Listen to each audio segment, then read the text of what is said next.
안녕하세요, 페이퍼이거입니다. 2달 만에 인사를 드리는 것 같네요. 저는 제 본업 문화재가 아니죠, 이제 문화유산이죠. 문화유산 보존처리 일과 작가님들 보존처리 일이 아무래도 우선이다 보니까 영상 올리는 것이 쉽지가 않은 것 같습니다. 먼저 죄송하다는 말씀 먼저 올려야 될 것 같습니다. 이번 영상에서는 일주일 전에 치러졌던 표구공 시험에 관한 얘기를 한번 해볼까 합니다. 아마 제 기억상으로는 표구공 시험이 3에서 4년간은 서화첩 계열로 시험 문제가 많이 나왔습니다. 그래서 재작년쯤에는 포배장이나 서화첩 계열의 장학 연습만 하고 족자나 가리개가 나오면 시험 포기다, 이런 식으로 약간 고문서 계열 보존 처리와 장학 연습을 위주로 하는 경향이 많이 있었습니다. 근데 이게 웬걸? 족자가 나와버렸네. 2024년 표구공 시험에는 족자가 나왔습니다. 족자를 여러 번 만들어 보셨던 분들은 어느 정도 족자의 제작 원리에 대한 이해와 순서를 아시기 때문에 어려움이 딱히 발생하진 않으셨을 거예요. 근데 이제 표구공 시험을 준비하신 지 얼마 안 되신 분들은 그야말로 멘붕이죠. 이건 변화비단, 이거는 회장비단. 근데 이건 뭐지? 바로 하늘색 색지예요. 하늘색 색지 같은 경우에는 표구공 시험을 처음 보신 분들은 아니, 이 족자의 말도 안 되는 색의 민트색 종이는 뭐지? 싶으실 텐데, 족자를 많이 접해보신 분들은 이 민트색이라는 것에 대해서 단박에 하늘색 한지의 용도를 유추해낼 수 있습니다. 바로 일본어로는 우아마키, 후면 표장비단이에요. 또 표지비단이라고도 하죠. 족자를 말았을 때 족자를 보호하는 표지의 기능을 하는 부위이기 때문입니다. 이처럼 시험에 대한 경험이 없는 분들에게는 당황스럽고 어려운 일이 아닐 수가 없다고 생각을 합니다. 원래는 시험이 치러지기 전에 마치 시험 팁처럼 영상을 올렸어야 됐는데, 시험 다 끝나고 이제서 풀이식으로 올리면 무슨 소용이냐 하실 수 있겠습니다만, 여러분은 시험을 풀이를 하면서 반성하고 발전하는 과정 아니겠습니까? 시험 자체가 장황이나 표구에 대한 경험치 그리고 손기술을 평가하는 시험이기 때문에 사실 한 번에 붙기는 쉽지가 않은 시험입니다. 이번에 완성을 못하셨거나 떨어지셨더라도 너무 실망하지 마시고 다음 시험에는 합격할 수 있도록 팁 아닌 팁을 한번 드려보도록 하겠습니다. 먼저 표구공 시험 시간은 7시간의 시간이 주어집니다. 원래는 5시 반이었는데 시험 시행 공고를 보니까 9시부터 5시까지로 돼 있더라고요. 그 중에 중식 시간 1시간이 분명히 들어가 있을 거고, 이거를 토대로 한번 제가 준비를 한번 해보겠습니다. 표구공 시험이 시작이 되면 시험 주제를 족자나 서화첩이나 포배장, 가리개 이런 식으로 당일 아침에 주어지게 됩니다. 아니, 7시간 안에 가리개를 완성하라고? 이게 가능해? 쌉가능. 근데 이건 쉬운 일이 아니에요. 사실 보통 표구를 맡기면 배접하고 말리고 부착하고 말리고, 말리는 시간의 연속입니다. 계속 공정별로 말리는 건조 작업이 수반되어야 합니다. 그래서 표구사에서 가장 기본적인 작업만으로 표구를 할 때에도 최소 일주일 이상 걸리는 이유가 바로 그 이유예요. 그렇다고 배접만 하고 다음 작업을 위해 자연풍으로 말려놓고 기다린다? 이거는 시험 포기하겠다는 거죠. 그래서 필요한 것이 선풍기, 드라이기, 다리미입니다. 먼저 건조 작업을 하기 위해서는 표구라는 것이 물을 사용하는 작업이기 때문에 수분에 의해 종이가 늘어나고 줄어드는 것에 대한 이해가 전제로 깔려야 됩니다. 그냥 드라이기나 선풍기로 막 말리면 되는 거 아니야? 그렇지가 않습니다. 우리 머리 말리듯이 온열도구로 막 말리면 배접해 놓은 작품이나 비단이 급격하게 줄어들면서 건조판에서 터져버리거나, 심할 경우에는 연결해 놓은 부분이 다시 찢어지면서 시험을 망칠 수가 있어요. 아니, 그럼 어떻게 사용하라는 거예요? 그걸 페이퍼에거가 지금부터 알려드리겠다는 겁니다. 지금부터 7시간 안에 표구공 시험 과제 완성하는 방법, 팁 한번 시작해 보겠습니다. 누구와 함께?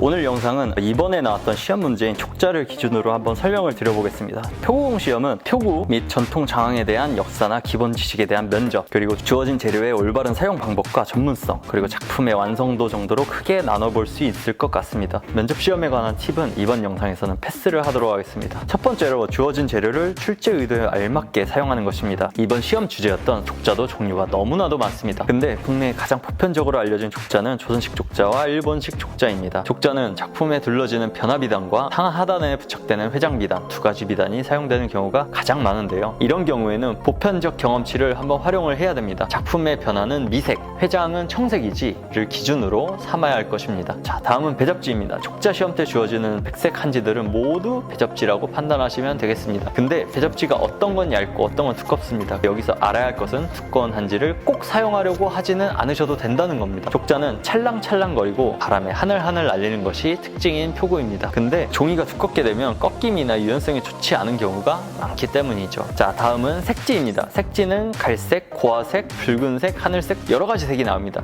이 색지는 표구사에서 다양한 위치에 다양한 형태로 꾸밈에 활용이 됩니다. 근데 이 시험에서는 보편적인 경험치를 또 요구하게 됩니다. 따라서 작품에 둘러지는 색지는 고화색, 그리고 기둥에는 좀 더 진한 갈색, 이렇게 활용되는 것이 베스트입니다. 사실 이 부분은 약간 바뀌어도 작품의 완성도가 높으면 하면 큰 상관은 없습니다만 의도에 맞게 가는 것이 유리하겠죠. 정리하자면 작품과 미색 비단은 변화 비단, 청색 계열의 비단은 상하단 회장 비단, 그리고 색지가 있다면 고화색은 작품 주변일 가능성이 높고 진한 갈색은 가장자리 색지, 하늘색 종이는 후면 표지 비단 배접지라고 할 수 있겠습니다. 나머지는 누가 봐도 상축, 하축, 고리, 끈, 축두입니다.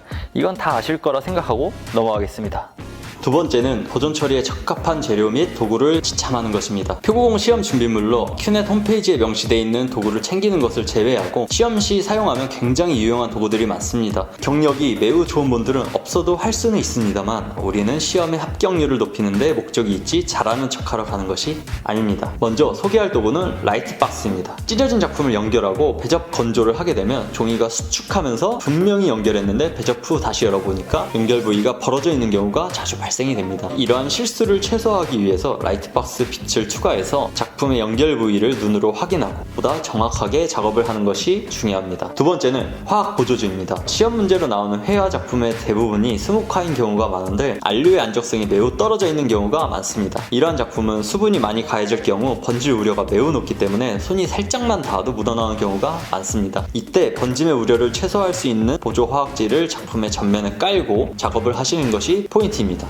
앞전에도 말씀드렸다시피 경력자들은 저거 없이도 다 한다, 저런 거 없이 하는 게 실력이다, 이런 분들이 있을 수 있는데 그분들은 그렇게 하시라 두고 초심자인 우리들은 문화재의 손상 위험도를 현저히 낮춰줄 수 있는 보조 화학지를 활용해서 번짐 없이 완벽하게 시험 마무리하자 이겁니다. 우리의 응시 과목 이름이 무엇입니까? 바로 문화재 수리 기능자 시험입니다. 시험 감독관님들은 일개 찢어진 종이가 아니라 손상된 문화재를 다루고 있는 시험자의 자세와 태도를 평가하고 있는 분들입니다. 응시생이 문화재에 발생될 만약의 사태에 대해 대비한 많은 재료들을 지참해 작업을 하고 있게 되면 또한 가산점에 반영될 가능성이 매우 높기 때문이죠. 그 다음은 풀을 만들어서 가는 것입니다. 제가 시험을 볼 때 당시가 2014년도였습니다만 시험장에서 풀체에 풀을 내리고 만들고 계시는 분이 계셨습니다. 정말 시간이 꽤나 타이트한데 전통 재료와 좋은 도구를 사용한다는 어필 중요할 수 있습니다. 하지만 이렇게까지 하실 필요가 없습니다. 풀은 시험 전날 끓여서 비단 배접용 풀, 작품 배접용 풀 정도에서 두 가지 된 풀과 적당히 묽은 풀을 준비해서 비닐팩이나 페트병에 담아서 가는 것을 추천드립니다. 그 풀들을 가지고 물을 조금씩 섞어서 사용하는 것이 가장 베스트라고 저는 생각합니다. 단 도배풀 봉지 그대로 가져가시는 분들도 계시는데 이게 도배풀은 딱 보면 색깔 보면 나옵니다.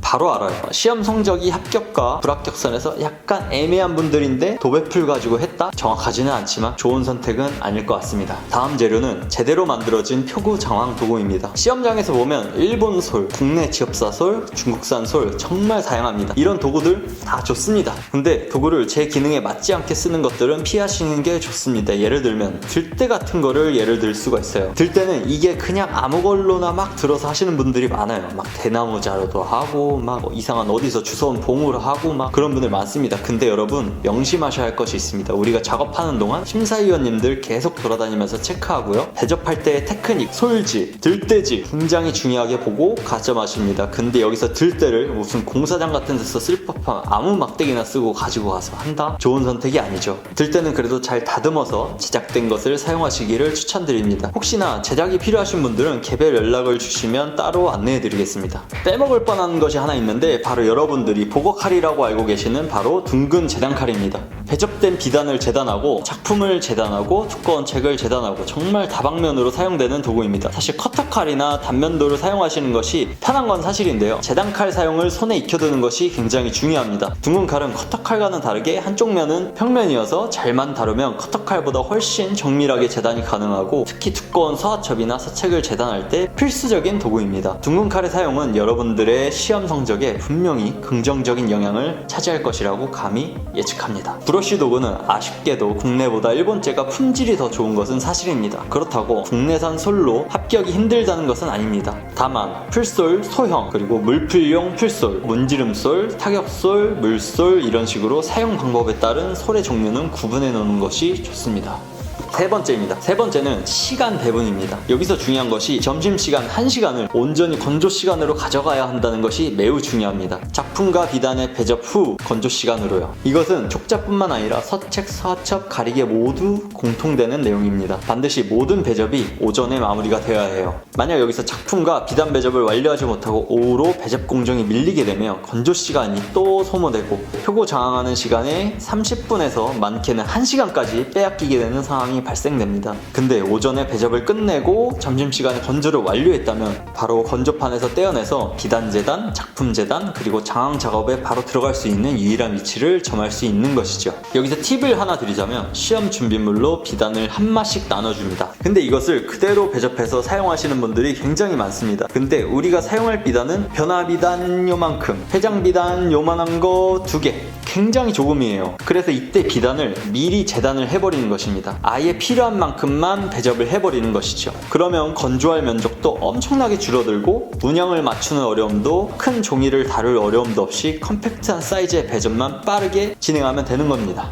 그리고 배접 시 필요한 준비물 중에는 모포가 있습니다. 모포는 작품과 비단을 자연 건조할 때 사용이 되고요. 찢어진 작품을 1차 배접한 뒤에 건조판에 바로 부착하게 되면 연결 부위가 벌어질 가능성이 매우 큽니다. 그렇기 때문에 작품을 1차로 배접한 뒤에 모포에 올려두고 드라이기로 급속 건조를 해는 것이 포인트입니다. 급속 건조가 완료가 되면 그때 다시 스프레이로 물을 주어서 펴주고 2차 배접을 진행해서 건조판에 부착해 작품 배접을 완료하는 것입니다. 이렇게 드라이기를 사용해서 배접을 진행을 하면 5분도 안 돼서 건조를 완료할 수가 있습니다. 비단도 마찬가지고요. 오전에 배접 후 만약 시간이 남는다면 특히 여성분들이 힘들어하시는 목공 작업을 미리 해두는 것이 좋습니다. 목공 작업은 하축의 축들을 한쪽 부분에 미리 부착해두고 족자가 최종 배접이 완성이 되면 반대쪽을 길이에 맞게 그제서 재단을 하고 축들을 부착해 시간을 단축하는 방법입니다. 그리고 항상 건조 시에는 선풍기를 2m 정도 거리에서 쐬어주는 것도 잊지 마시기 바랍니다. 다시 한번 말씀드리지만 표구공은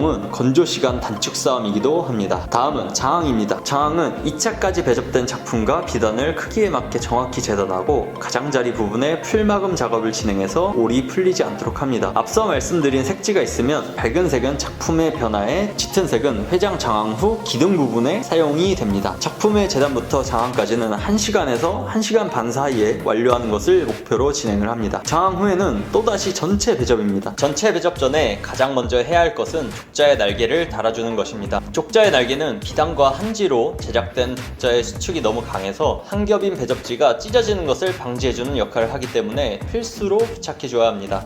여기서 팁은 족자 날개는 현장에서 만들 수도 있지만 미리 만들어서 가져가면 시간을 많이 절약할 수 있습니다. 족자의 날개를 만드는 방법은 한지를 라이트박스에 비추어 보시면 이렇게 가로 방향으로 촘촘하게 한지 발 모양으로, 세로 방향으로는 띄엄띄엄 발을 엮어주는 발실 무늬가 보입니다. 이때 세로 방향인 발실 방향이 한지가 질긴 방향으로 이 부분으로 재단하여 제작해야 족자의 수축으로 인한 배접지가 찢어지는 것을 방지할 수 있습니다. 시험 재료로 제공되는 한지는 쌍발지로 가로로 긴 형태를 하고 있는데 길이가 긴 방향으로 재단하여 제작하면 됩니다. 재단된 띠지를 족자의 양 기둥 부분에 댐프를 사용하여 섬유지를 3mm 정도 얹혀서 부착해 주시면 되고 축주머니가 위치하는 부분을 제외하고 부착해 줍니다. 부착 후에는 문지름솔로 두드려 주거나 테플로 테라로 문질러서 마무리합니다. 전체 배접은 상단에는 하늘색 한지를 이용하여 배접을 하고 나머지 중간 두께의 한지를 이용해서 전체 배접을 연결해서 해서 마무리하는 순서로 진행이 됩니다. 그리고 여기서 또 팁 하나 드리자면 비단과 종이는 두께와 수분이 흡수되는 시간 그리고 팽창과 수축의 정도가 다릅니다. 따라서 회장이 둘러진 족자에 전체적으로 스프레이를 뿌리게 되면 작품은 한없이 늘어나고 비단은 살짝만 늘어나서 작품이 자꾸만 접히는 불상사가 발생될 수가 있습니다. 이때 작품의 크기만큼 종이를 재단해서 작품 위에 올려두고 주변으로 작품을 제외한 비단 부분에만 수분을 가하여 펴준 뒤 배접을 진행하는 것이 초심자분들에게는 훨씬 쉬운 선택지일 것입니다.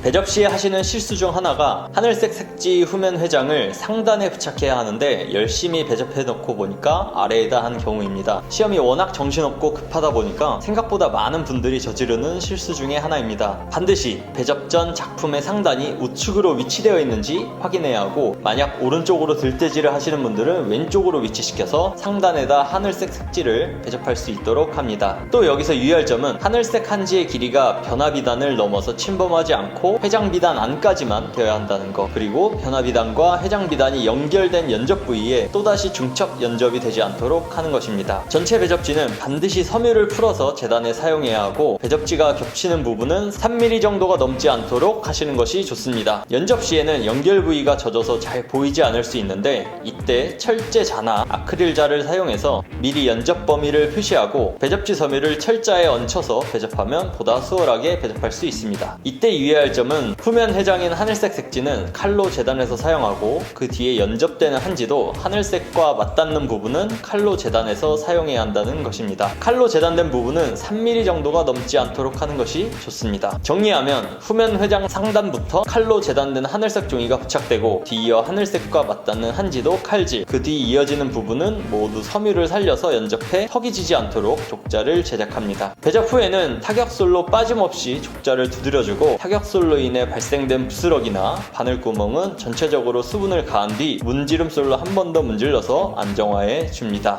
마지막으로 핀셋으로 뒷면에 눈에 띄는 검정색 오염물이 남아있지 않도록 깨끗하게 제거해 줍니다. 보통 전체 배접 후에는 자연건조 후에 건조판에 부착하는 것이 족자의 수축으로 인한 손상을 방지하는 방법 중에 하나인데, 시간이 없기 때문에 자연스럽게 족자를 들어서 수평이 흐트러지지 않도록 건조판에 부착해 건조해줍니다. 건조가 완료되면 작품을 떼어내어 작업대에 올리고 구슬뭉치, 염주를 이용해서 가로 방향으로 문질러주는 작업을 진행합니다.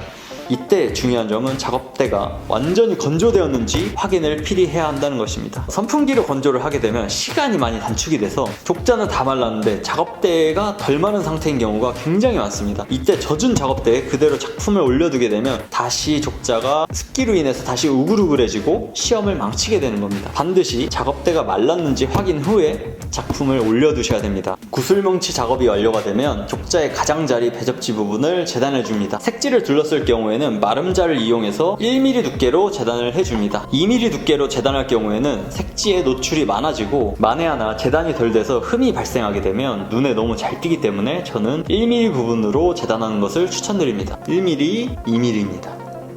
재단 후에는 상축을 먼저 부착한 뒤 다음 하축을 달아줍니다. 이때 상축의 양쪽 귀 부분은 그 하늘색 한지를 이용해서 두 겹으로 부착해 주어서 후면 상단의 배접지와 자연스럽게 어우러지도록 처리합니다. 그 다음에는 족자 고리와 끈을 달아서 마무리의 작업을 완료합니다. 자, 다음은 마무리 작업입니다. 작업이 마무리가 되면 반드시 작품의 비단에 올이 풀리진 않았는지, 측 부분에 부착이 제대로 되었는지, 족자끈에 올 풀린 부분이 지저분하진 않은지 등 최종 점검을 하는 시간을 무조건 가져야 됩니다. 이 시험이 워낙 고되다 보니까 빨리 집에 가고 싶은 마음에 점검도 제대로 안 하고 제출 후 막 짐 싸시는 분들이 계신데 정말 후회하실 수도 있습니다. 작품을 걸어서도 확인해보고, 작업대에 눕혀서 확인도 해보고, 뒷면도 확인해보고, 흠이 있으면 가릴 수 있도록 최대한 마무리하는 시간을 가져가도록 해야 합니다. 최소한 10분에서 20분 정도는 검수할 수 있도록 시간 배분을 하셔야 됩니다. 이렇게나 꼼꼼히 봐도 심사위원분들은 흠을 반드시 찾아냅니다. 다시 한번 말씀드리지만, 빨리 하는 것은 점수에 반영되지 않습니다. 오히려 빨리 내면 낼수록 그 작품만 주목되어서 계속해서 관찰하고 더욱더 많은 흠을 찾아낼 수 있다. 이렇게 하면 안 돼. 이런 거 깎읍시다. 저런 건 깎읍시다. 이런 표본이 될 수 있다는 거예요. 자, 이렇게 표고공 시험에서 참고할 만한 팁들을 한번 준비해 보았습니다. 표고공 시험이 짧은 시간 안에 너무나 많은 공정들을 빠르게 실수 없이 진행해야 하다 보니까 한 영상에 담기가 참 쉽지가 않은 것 같습니다. 추후에는 좀 더 좋은 교육 커리큘럼을 고민해보고 오프라인 수업을 빨리 해볼 수 있도록 준비해 보겠습니다. 마지막으로 이해가 잘 안 되시거나 궁금하신 점 있으시면 댓글이나 개별적으로 연락을 주시면 제가 성심성의껏 답변해 드리도록 하겠습니다. 감사합니다.